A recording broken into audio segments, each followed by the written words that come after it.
not just sentiments that come from nowhere.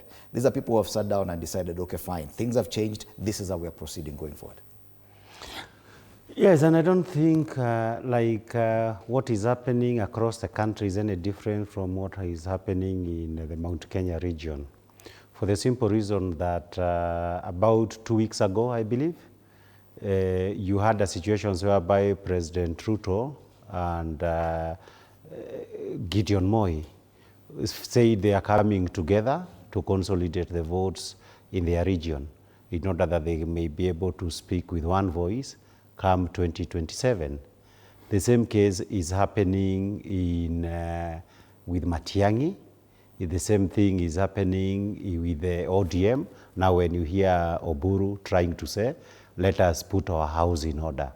So that I think sometimes we react actually emotionally when you only isolate one person and say, you've got no right to consolidate your area. The truth of the matter is that the Jubilee Party, which I was a member, and I'm still very much associated with Jubilee Party, was the representative. We went to Azimio. I keep saying I was in Azimio. I'm still in Azimio because it is still there. And we went to Azimio through Jubilee. But Jubilee was able to be messed up by William Ruto, so that every other leader of Jubilee is today in UDA.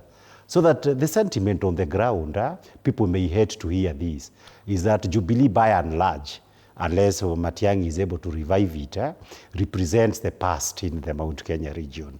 The party for the future, for the time being, appears to be DCP, unless they are able, because you must express the aspiration and the fears of the region for you to say that we represent this particular region. But since Kenya is a multi-party democracy, I think the challenge, and personally I favor that, I don't want DCP to create a new brand of people whose only election would be on the basis that they are loyal to Rigathi Gachagua. I would want a situation whereby in parliament you have quality. Today, the problem in the Mount Kenya or Central Kenya region, because it is bigger than Mount Kenya, is that you have low caliber leaders. And it is the reason why President Ruto has been able to manipulate the politics in that particular area.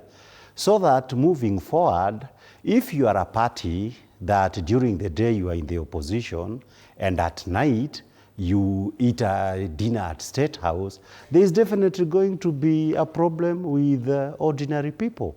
And therefore, the chance, of course, now going to the Jaramogi issue, to ODM, the challenge is that it gives new opportunities. And that is why I think it is a game changer on the ground. And it will have to delay certain decisions from being made. Because looking forward, the issue is going to be this. What are going to be the long-term repercussions of the death of Raila? Are you going to have a situation whereby ODM is either gets closer through a formal coalitions with UDA, or it is actually sacked, it dissolves itself and join UDA? As a few of those people are saying that when you're an orphan, you don't give demands. You just move with your mother to the stepfather's home. I think the Sifuna group, which is where Oburu seems to be going, some people may have a problem walking away with their mother to the stepfather's home. A bit of Jubilee also is in that identity crisis. They don't know whether they should also be go with their mother to the stepfather's home, which is UDA. And therefore, these are long-term dynamics. And I like the idea that my brother Kipruto Arap has said. All indications are that the 2027 presidential elections in Kenya will be settled through a runoff.